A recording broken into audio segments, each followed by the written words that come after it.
তো বন্ধুসকল মই আশা কৰোঁ আপোনাক সকলোৱে ভালে আছে। আজি নতুন আৰু এটা ভিডিঅ' লৈছোঁ। ভিডিঅ'টো হ'ল SHG গোটৰ মহিলাৰ যিটো আপোনাৰ 10,000 টকাৰ ফৰ্মটো এইটো আপুনি কেনেকৈ ফিল কৰিব আৰু এই ফৰ্মখন ফিল কৰোঁতে আপোনালোকে যিবিলাক আপোনাৰ গছ ৰোপণ কৰিছিলে অমৃত বৃক্ষ এই ফটোটো আপুনি জিঅ'টেগ কৰি এই ফটো আপুনি ইয়াত লগাই আপুনি এই ফৰ্মখন আপোনাৰ নিজৰ পঞ্চায়তত জমা দিব লাগিব আৰু 3, 4, 5 তাৰিখত আপুনি এই ফৰ্মখন আপোনাৰ পঞ্চায়তত আপুনি জমা দিব পাৰিব। আৰু কেনেকৈ এই ফৰ্মখন ফিল কৰিব আজি নতুনকৈ আৰু এবাৰ আপোনালোকক দেখুৱাই আছোঁ। যদি কিছুমানে হয়তো ফৰ্মখন ফিল আপ কৰিব পৰা নাই তেন্তে আপুনি এই ফৰ্মখন কেনেকৈ ফিল কৰিব সম্পূৰ্ণ কিন্তু এইটো ভিডিঅ'ত ষ্টেপ বাই ষ্টেপ দেখুৱাই দিম। ভিডিঅ'টো সম্পূৰ্ণ শেষলৈকে চাই থাকিব। হেল্ল' ভিউৱাৰ্ছ, আৰু এটা ৰিকুৱেষ্ট, যদি কোনোবা মোৰ চেনেলত নতুন ভিজিট কৰিছে চেনেলটো ছাবস্ক্ৰাইব কৰিব আৰু কাষত থকা বেল আইকনটো অল কৰি দিব। সময় নষ্ট নকৰি বলক ভিডিঅ'টো আৰম্ভ কৰোঁ। হেল্ল' ভিউৱাৰ্ছ, আপুনি এই ফৰ্মখন আপুনি প্ৰথমতে ইয়াত চাওক আপুনি পাছপোৰ্ট ফটো এটা দিব লাগিব আৰু ইয়াত চাওক আত্মসহায়ক গোটৰ সদস্যৰ নাম আৰু name of the SHG number আপুনি কেপিটেল লেটাৰত ইয়াত ফিল কৰিব আৰু ইয়াত চাওক SHG নেমটো ইয়াত ফিল কৰিব যিটো আপোনাৰ গোটৰ নাম হয়। হেল্ল' ভিউৱাৰ্ছ, আৰু ইয়াত চাওক আপোনাৰ আত্মসহায়ক গোটৰ MIS কোডটো আপুনি ধুনীয়াকৈ ফিল কৰিব আৰু এই কোডটো যদি আপুনি নাজানে তেন্তে হয়তো আপুনি এই কোডটো আপুনি আপোনাৰ যিজন কোঅৰ্ডিনেটৰ বা আপোনাৰ জীৱিকা তেখেতৰ পৰা কালেক্ট কৰিব পাৰিব। কালেক্ট কৰাৰ পিছত আপুনি এই MIS কোডটো আপুনি ফিল কৰি দিব আৰু ইয়াত এটা মোবাইল নাম্বাৰ দিব। ইয়াত আপোনাৰ জাতিটো আপুনি চিলেক্ট কৰি ল'ব আপুনি কোনটো সম্প্ৰদায়ৰ হয় আৰু ইয়াত চাওক আপুনি আবেদনকাৰী মৰাণ মটক জনগোষ্ঠীৰ অন্তৰ্ভুক্ত হয় নেকি। যদি হয় আপুনি হয়ত ক্লিক কৰিব, যদি নহয় তেন্তে নোত আপুনি ক্লিক কৰি দিব। হেল্ল' ভিউৱাৰ্ছ, ইয়াত চাওক আবেদনকাৰী চাহ জনজাতিৰ অন্তৰ্ভুক্ত হয় নেকি। যদি হয় আপুনি য়েছ কৰিব আৰু যদি নহয় আপুনি ন' কৰিব। ইয়াত আপোনাৰ ছেভিংছ বেংক একাউণ্ট নাম্বাৰটো আপুনি ফিল কৰিব লাগিব আৰু 9 নম্বৰত আপোনাৰ বেংকৰ নামটো ফিল কৰিব। 10 নম্বৰ আপোনাৰ বেংকটো কোনটো ব্ৰাঞ্চ ক'ৰ ব্ৰাঞ্চ হয় এই ব্ৰাঞ্চটো আপুনি ফিল কৰি দিব আৰু 11 নম্বৰ দিয়া আছে IFSC কোড, আপুনি এই কোডটো আপুনি ইয়াত ফিল কৰিব লাগিব আৰু ইয়াত আপোনাৰ 12 নম্বৰত আপোনাৰ বেলেঞ্চটো আপুনি ধুনীয়াকৈ ফিল কৰিব। হেল্ল' ভিউৱাৰ্ছ, গাঁও পঞ্চায়ত গাঁও পৰিষদ অন্তৰ্গত হয় নেকি। যদি হয় আপুনি ইয়াত ধুনীয়াকৈ লিখি দিব আৰু ইয়াত আপোনাৰ ব্লকৰ নাম লিখিব, আপোনাৰ ডিষ্ট্ৰিক্টৰ নাম লিখিব, ইয়াত আপোনাৰ সমষ্টিৰ নাম লিখিব আৰু ইয়াত আছে আপোনাৰ ফটোযুক্ত ভোটাৰ পৰিচয়ৰ পত্ৰ নম্বৰটো আপুনি ধুনীয়াকৈ লিখি দিব, যিটো আপোনাৰ ইপিক ID নম্বৰ বুলি আপুনি জানে। হেল্ল' ভিউৱাৰ্ছ, আপোনাৰ ভোট গ্ৰহণ কেন্দ্ৰৰ নামটো আপুনি ফিল কৰিব। ইয়াত পুলিং ষ্টেচন নেমটো ফিল কৰিব, ভোট গ্ৰহণ কেন্দ্ৰৰ নম্বৰটো আপুনি ইয়াত ফিল কৰিব আৰু ইয়াত দিয়া আছে 17 নম্বৰ আপোনাৰ সন্তানৰ সংখ্যা যদি প্ৰযোজ্য হয় তেন্তে আপুনি ইয়াত ফিল কৰি দিব। হেল্ল' ভিউৱাৰ্ছ, 18 নম্বৰ দিয়া আছে বিদ্যালয় যোৱা 3 পৰা 14 বছৰ বয়সৰ কন্যা সন্তানৰ সংখ্যা যদি প্ৰযোজ্য হয় আপুনি ইয়াত ফিল কৰি দিব আৰু যদি নহয় তেন্তে আপোনাৰ ন' বুলি আপুনি ফিল কৰিব লাগিব।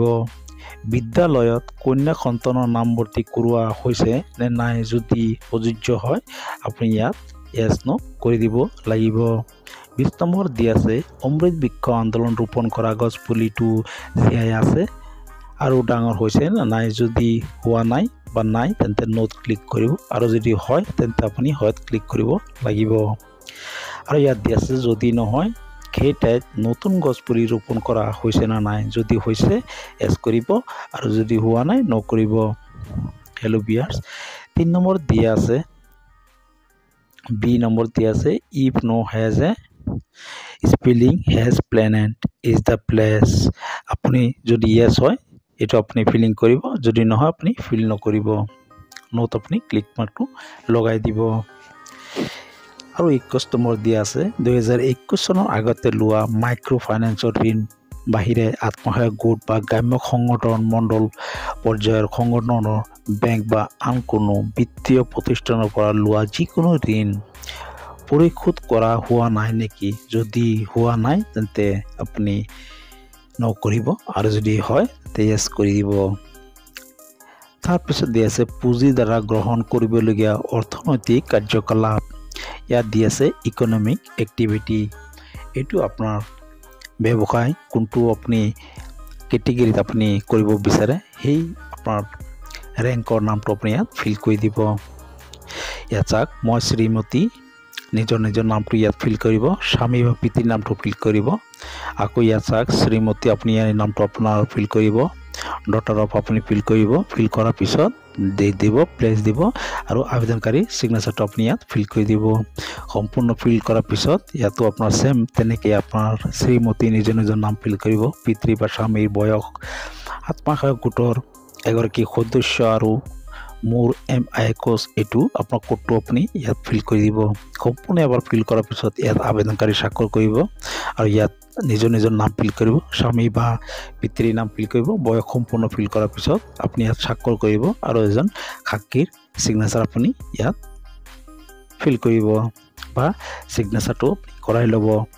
ইয়াত আপোনাৰ নিজৰ নাম ফিল কৰিব, ডটাৰ অফ ফিল কৰিব, MIS কোড আপোনাৰ সেল্ফ হেল্প গোটৰ কোডটো আপুনি ইয়াত ফিল কৰিব। ফিল কৰাৰ পিছত ইয়াত চাওক চিগনেচাৰ অফ এপ্লিকেণ্ট আপোনাৰ চহীটো আপুনি ফিল কৰিব, ইয়াত নিজৰ নাম ফিল কৰিব। ইয়াত চাওক wife of daughter of fill কৰিব আৰু ইয়াত আপোনাৰ এজটো ফিল কৰিব, সেল্ফ হেল্প গ্ৰুপৰ নামটো ফিল কৰিব, MIS কোডটো আপুনি ফিল কৰিব। ফিল কৰাৰ পিছত ইয়াত চাওক এইটো আপুনি সম্পূৰ্ণ ফিল কৰিব। ফিল কৰাৰ পিছত ইয়াত চাওক চিগনেচাৰ অফ এপ্লিকেণ্ট। গোটেইকেইটা আপুনি এইখিনি ফিল কৰাৰ পিছত আপুনি ইয়াত চিগনেচাৰটো মাৰিব আৰু চিগনেচাৰ অফ উইটনেছ এই আপুনি সাক্ষী চহীটো আপুনি ইয়াত উইটনেছৰ চহীটো আপুনি ইয়াত ফিল কৰিব। ইয়াত আপোনাৰ জিঅ'টেগ কৰা অমৃত বৃক্ষ আন্দোলনৰ অংশৰূপে ৰোপণ কৰা পুলিকেইটা ফটো আপুনি ইয়াত আপলোড কৰিব লাগিব। ইয়াত আপুনি ধুনীয়াকৈ ফটোটো লগাই দিব। লগোৱাৰ পিছত আপুনি অলপ স্ক্ৰল কৰিব, এইখিনি এবাৰ ভালকৈ ৰিড কৰিব। কৰাৰ পিছত আপুনি এই ফৰ্মখন আপোনাৰ পঞ্চায়তত 3, 4, 5 তাৰিখে আপুনি আপোনাৰ নিজৰ পঞ্চায়তত আপুনি এই ফৰ্মখন জমা দিব পাৰিব বা আপোনাৰ জীৱিকা হওক বা আপোনাৰ কোঅৰ্ডিনেটৰ তাত আপুনি এই ফৰ্মখন জমা দিব পাৰিব। মই আশা কৰোঁ ভিডিঅ'টো আপুনি বুজিব পাৰিছে। যদি ভিডিঅ'টো ভাল লাগিছে এটা লাইক কৰিব আৰু যদি কিবা সুধিব আছে কমেণ্ট কৰিব পাৰে। ধন্যবাদ।